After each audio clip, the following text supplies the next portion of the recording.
When I turned 19, I started my career as the first female photojournalist in the Gaza Strip, Palestine.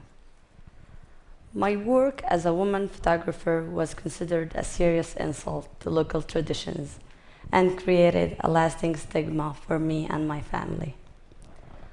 The male-dominated field made my presence unwelcomed by all possible means. They made clear that a woman must not do a man's job. Photo agencies in Gaza refused to train me because of my gender. The no sign was pretty clear. 3 of my colleagues went as far as to drive me to an open airstrike area, where the explosion sounds were the only thing I could hear. Dust was flying in the air, and the ground was shaken like a swing beneath me. I only realized we weren't there to document the event when the 3 of them got back to the armored jeep and drove away waving and laughing, leaving me behind in the open airstrike zone. For a moment, I felt terrified, humiliated, and sorry for myself. My colleague's action was not the only death threat I have received, but it was the most dangerous one. The perception of women's life in Gaza is passive. Until a recent time, a lot of women were not allowed to work or pursue education. At times of such doubled war, including both social restrictions on women and the Israeli-Palestinian conflict, women's dark and bright stories were fading away.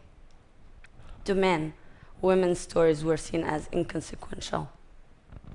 I started paying closer attention to women's lives in Gaza. Because of my gender, I had access to worlds where my colleagues were forbidden. Beyond the obvious pain and struggle, there was a healthy dose of laughter and accomplishments. In front of a police compound in Gaza City, during the first war in Gaza, an Israeli air raid managed to destroy the compound and break my nose. For a moment, all I saw was white, bright white, like these lights. I thought to myself, I either got blind or I was in heaven. By the time I managed to open my eyes, I documented this moment. Mohammed Khader, a Palestinian worker who spent 2 decades in Israel.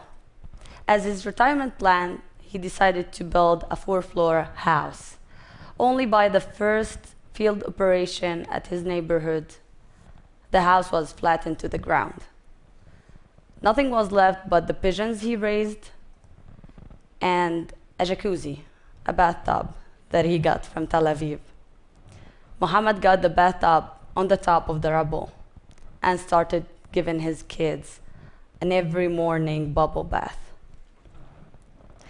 My work is not meant to hide the scars of war, but to show the full frame of unseen stories of Gazans. As a Palestinian female photographer, the journey of struggle, survivor, and everyday life has inspired me to overcome the community taboo and see a different side of war and its aftermath. I became a witness with a choice: to run away or stand still. Thank you.